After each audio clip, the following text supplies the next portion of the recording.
बाजार में उतार चढ़ाव के साथ कारोबार। निफ्टी 180 अंकों की बढ़त के साथ 25,350 के करीब बंद। वहीं निफ्टी बैंक करीब 400 अंकों की बढ़त के साथ 59,600 के करीब बंद। Oil and gas, metal, defence शेयरों में दिखी तेजी। क्रूड की कीमतों में उबाल से ऑयल इंडिया और ओएनजीसी में 8 से 9% की तेजी। पेट्रोनेट, एलएनजी और गेल भी करीब 4 से 5% चढ़े। मेटल शेयरों में लगातार दूसरे दिन तेजी। हिंद कॉपर, हिंदाल्को और नैल्को 4 से 13.5% तक चढ़े। मॉइल और वेदांता में भी मजबूती। ओएफएस खुलने से वेदांता ग्रुप के शेयरों में हलचल। हिंदुस्तान जिंक पर भी दबाव। वेदांता बेचेगी 1.5% से ज्यादा हिस्सेदारी। कल तक खुला रहेगा ओएफएस। मार्केट प्लेटफॉर्म शेयरों में रफ्तार। एमसीएक्स और मोतीलाल ओसवाल में करीब 8% का उछाल। बीएसई, एंजल वन और नुवामा में भी 1 से 13% तक की तेजी। यूरोपियन यूनियन एफटीए के असर से मारुति में आज भी रिवर्स गियर। तिमाही नतीजे से पहले शेयर 2.5% फिसला। वहीं कल की बड़ी गिरावट के बाद एमएनएम संभला। आयशर मोटर्स, बजाज ऑटो पर दबाव। तिमाही नतीजों के बाद खपत वाले शेयरों पर दबाव। अच्छे नतीजों और ब्रोकरेजेस की अच्छी रेटिंग के बावजूद टाटा कंज्यूमर करीब 4.5% टूटा। वहीं रेडिको खैतान, ब्रिटानिया और मैरिको भी 1 से 2.5% नीचे। और निफ्टी में कल आईटीसी के तीसरी तिमाही के नतीजे जारी करेगी। इसके अलावा अन्य कंपनियों में Tata Motors, CV, Dabur, Paytm और मणप्पुरम फाइनेंस के भी नतीजों पर रहेगी नजर। संसद में राष्ट्रपति के अभिभाषण के साथ बजट सत्र की शुरुआत। 29 जनवरी को आर्थिक सर्वेक्षण 2025-26 होगा पेश। 1 फरवरी को आम बजट पेश करेंगी वित्त मंत्री। और प्लेन क्रैश में महाराष्ट्र डिप्टी सीएम अजीत पवार का निधन। बारामती में लैंडिंग के दौरान हुआ हादसा। विमान में सवार सभी 5 लोगों की गई जान। प्रधानमंत्री और राष्ट्रपति ने हादसे पर दुख जताया।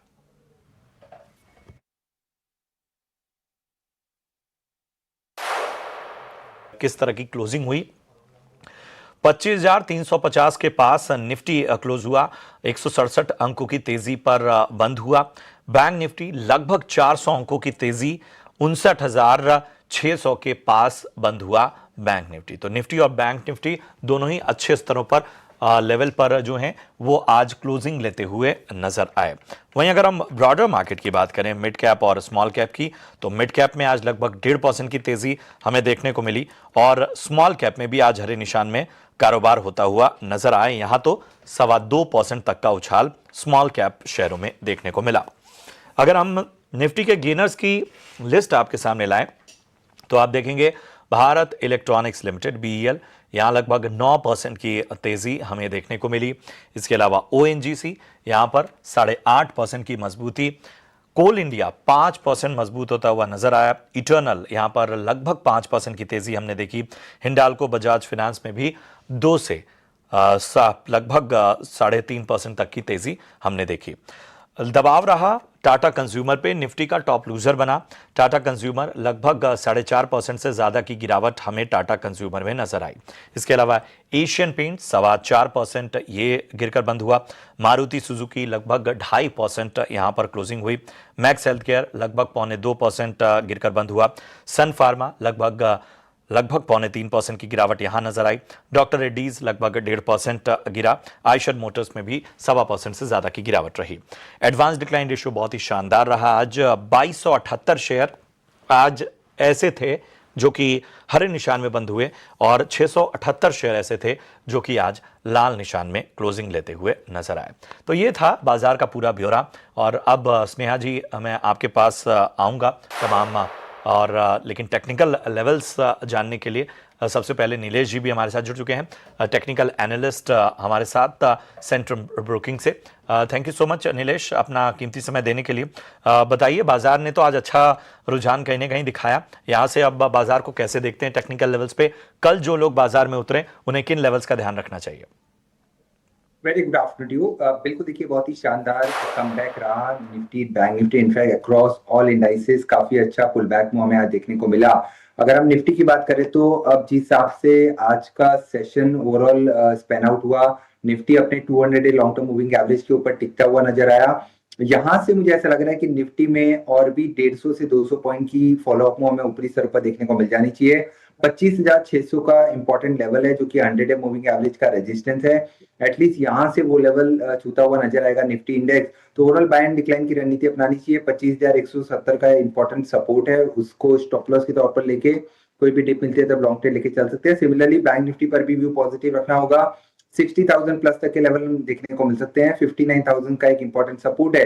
तो ओवरऑल जिस हिसाब से वॉलेटिलिटी इंडेक्स में एक शार्प डिक्लाइन हमें क्लोज टू 7% का देखने को मिला, वहां से भी एक कंफर्ट हमें बुल्स को आता हुआ नजर आ रहा है। सेक्टर स्पेसिफिक मूवमेंट काफी अच्छा था।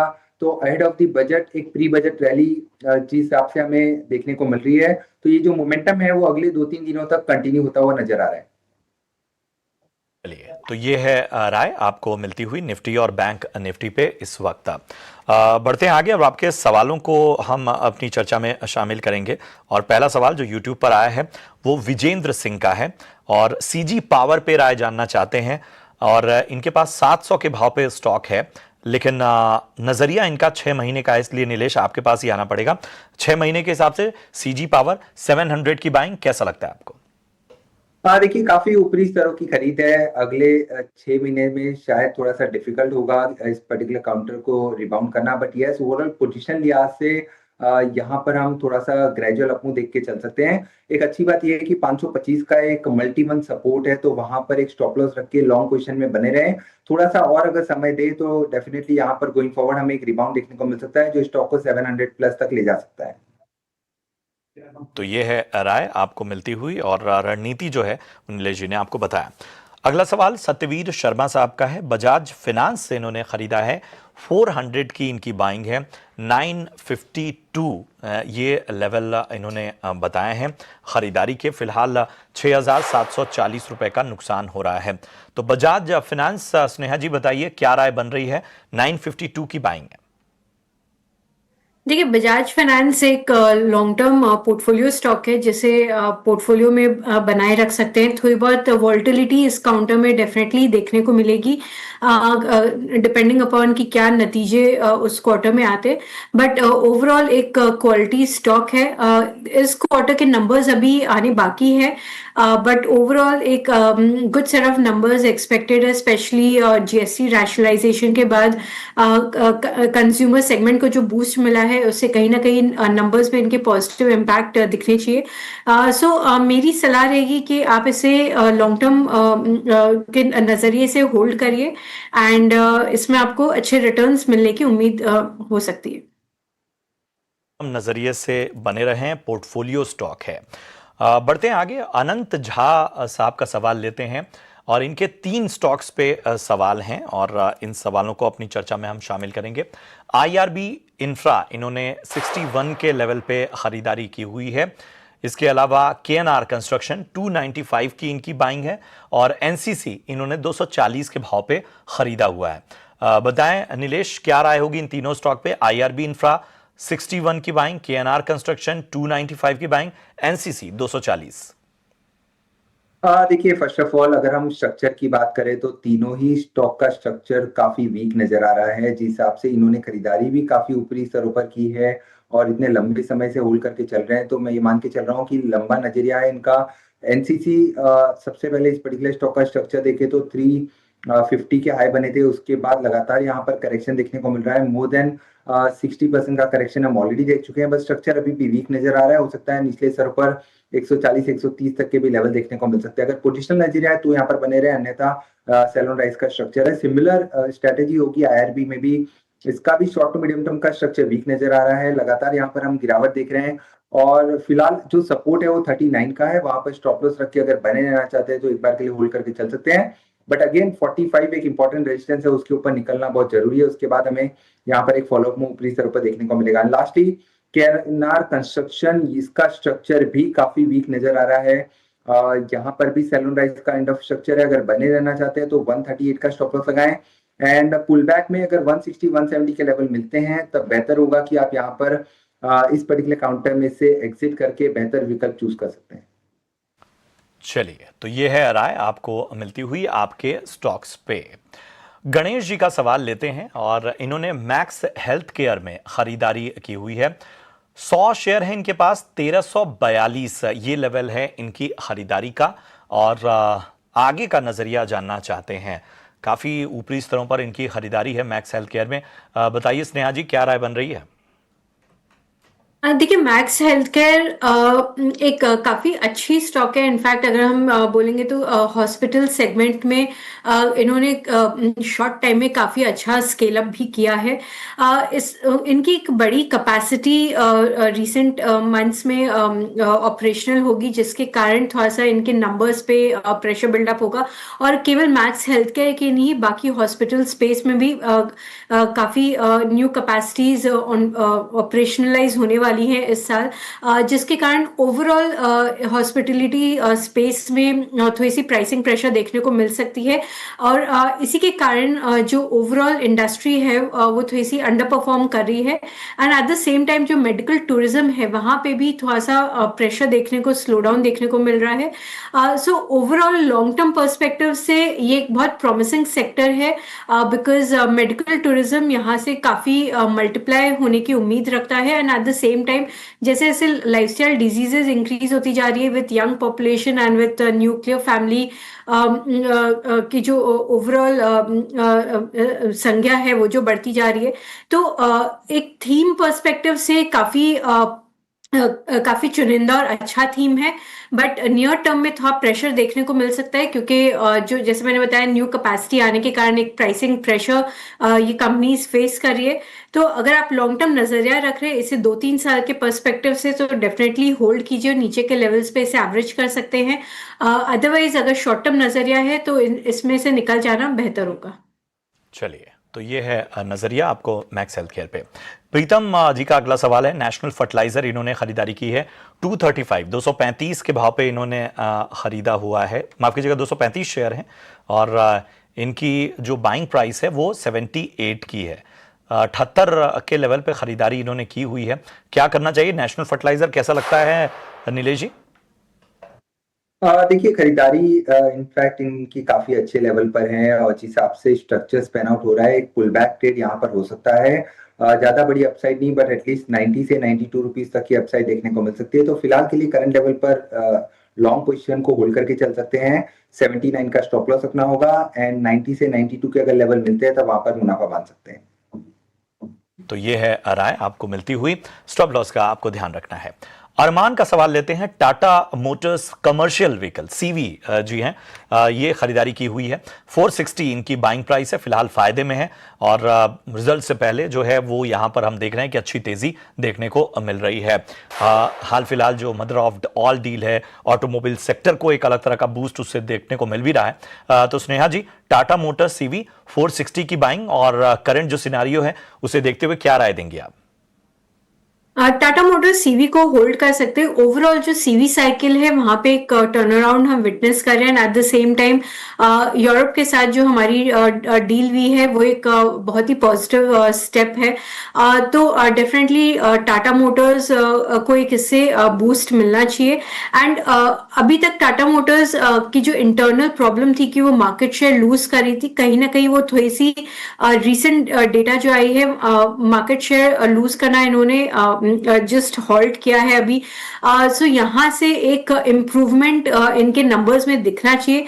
एंड ये up cycle plus at the same time जो ये एक्सपोर्ट अपॉर्चुनिटीज जो ओपन हो रही है, इस दोनों पॉजिटिव टेलविंड के कारण इनमें वापस से एक शेयर प्राइस से हम उछाल देख सकते हैं। तो मेरी राय रहेगी कि इसे होल्ड करिए, 1-2 क्वार्टर मॉनिटर करिए। मेरे ख्याल से आपका जो बाइंग प्राइस है वो आपको दिख जाएगा।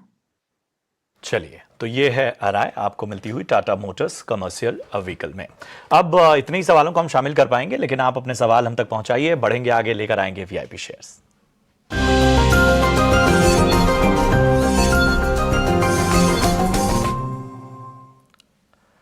तो नीलेश जी, सबसे पहले आप बताइए वीआईपी शेयर के तौर पर आज आपकी पसंद क्या है?